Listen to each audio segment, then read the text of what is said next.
السلام علیکم ورحمۃ اللہ وبرکاتہ۔ رب اشرح لی صدری ویسر لی امری واحلل عقدۃ من لسانی یفقہوا قولی رب زدنی علما اللہم فقہنا فی الدین۔ آج میں آپ لوگوں کو بتاؤں گی امت مسلمہ کی پریشانیوں میں خوشیاں منانا ایمان کمزور ہونے کی ایک یہ بھی علامت ہے۔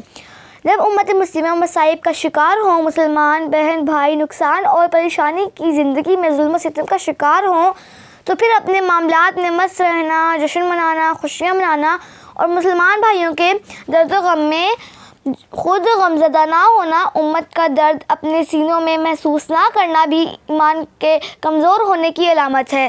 جیسے غزہ میں اس وقت بہت زیادہ ظلم و ستم ہو رہا ہے، پر ہماری روٹین میں ذرا سا بھی فرق نہیں پڑا۔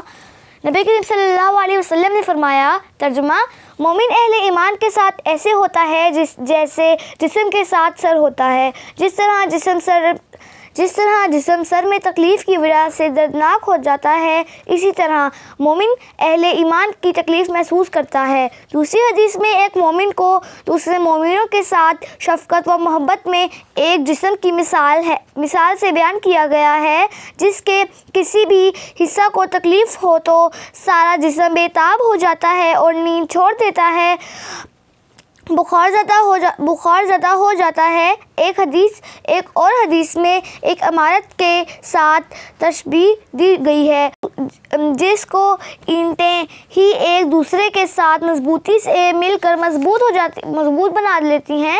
ایک اور حدیث میں نبی کریم صلی اللہ علیہ وسلم نے فرمایا، ترجمہ: مسلمان کا بھائی ہے، نہ اس پر ظلم کرے اور نہ اسے دشمنوں کے ہاتھ چھوڑے، اور جو اپنے بھائی کی حاجت میں ہوگا اللہ تعالیٰ اس کی حاجت میں ہوگا۔ جو مسلمان سے پریشانی دور کرے گا اللہ تعالیٰ اس کی پریشانی دور کرے گا۔ قیامت کی پریشانیوں میں سے اور جو کسی مسلمان کے عیب پر پردہ ڈالے گا اللہ تعالیٰ اس کے عیب پر پردہ ڈالے گا۔ اور آج